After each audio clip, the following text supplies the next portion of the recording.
آج یہ تو کہتے ہیں خطیب صاحب جب ممبر پہ کھڑا ہوتا ہے تو لوگ پرچیاں دے جاتے ہیں، میری نانی بیمار ہے، میرا کل انٹرویو ہے، میرے کل اگزام شروع ہو رہے ہیں، خطیب صاحب ذرا دعا کرا دیجیے گا۔ میں یہ نہیں کہتا خطیبوں سے دعا نہ کراؤ، کراؤ، لیکن پورے حدیث کے ذخیرے میں ایک روایت بھی ایسی نہیں ملتی کہ امام مسجد کی یا خطیب مسجد کی دعا اللہ رد نہیں کرتا، ایک روایت بھی نہیں ہے۔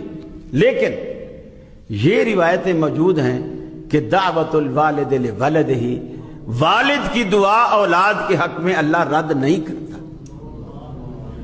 تو آپ مولوی کو تو پرچی دیتے ہو، گھر میں کبھی باپ سے بھی کہا جس کی دعا اللہ رد نہیں کرتا؟ کبھی اس سے بھی کہا؟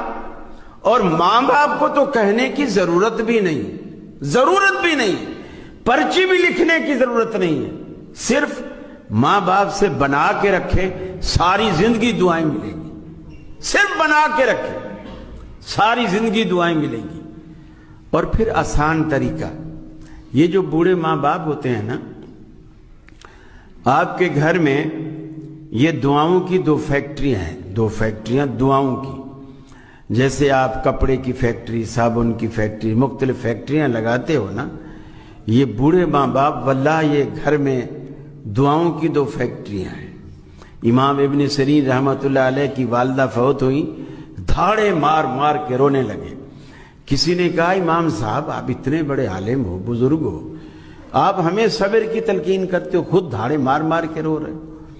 انہوں نے کہا کہ میں اس لیے نہیں رو رہا کہ میری اماں فوت ہوئی ہے، میں اس لیے رو رہا ہوں کہ اللہ تعالیٰ نے میرے لیے جنت میں جانے کے دو دروازے کھولے تھے، ماں کی شکل میں اور باپ کی شکل میں، اس میں سے آج ایک دروازہ بند ہو گیا ہے۔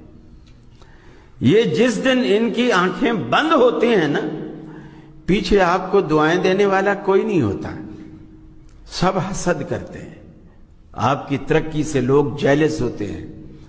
ماں باپ واحد ہستی ہیں جو آپ کی ترقی کو اپنی ترقی سمجھتے ہیں، فخر سے دوسرے کو بتاتے ہیں یہ میرے بیٹے کی فیکٹری ہے، یہ میرے بیٹے کا بنگلہ ہے، خوش ہو کر بتاتے ہیں۔